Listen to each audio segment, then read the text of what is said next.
Post കണ്ടപ്പോൾ വളരെയധികം സന്തോഷമായി. ഒരു സാധാരണക്കാരൻ യാത്ര ചെയ്യുന്നത് പോലെ എക്കണോമിക് ക്ലാസ്സിൽ ഇദ്ദേഹം യാത്ര ചെയ്യുന്നത് കണ്ടപ്പോൾ വളരെ സന്തോഷം, സ്നേഹം തോന്നി.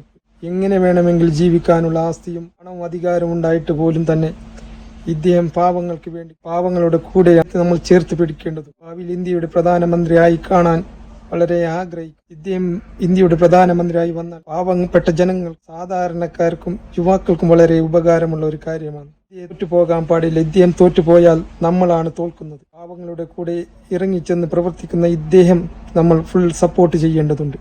എങ്ങനെ വേണമെങ്കിലും ജീവിക്കാനുള്ള പണവും അധികാരവും ഉണ്ടായിട്ട് പോലും മുത്തശ്ശനും മന്ത്രിയും അച്ഛനും അമ്മയും അധികാരത്തിലും പ്രധാനമന്ത്രിയായിട്ട് പോലും എന്നിട്ട് പോലും സാധാരണക്കാർക്ക് വേണ്ടി ഇദ്ദേഹം ജീവിക്കുകയാണ്. സാധാരണക്കാരനെ പോലെ പല വീഡിയോകളും നമ്മൾ കാണുകയാണ്. എന്താല്ലേ, ഇദ്ദേഹത്തെ നമ്മൾ ചേർത്ത് പിടിക്കേണ്ടതുണ്ട്. ഇദ്ദേഹം പകുതിയിൽ വീണു പോകാതെ ചേർത്ത് പിടിക്കേണ്ടത് ഓരോ ഇന്ത്യക്കാരും നമുക്ക് യുവാക്കളുടെ ആവശ്യം. ഇഷ്ടപ്പെട്ട ലൈക്ക് ചെയ്യുക, സബ്സ്ക്രൈബ് ചെയ്യുക, നിങ്ങളുടെ അഭിപ്രായം കമന്റായി രേഖപ്പെടുത്തുക.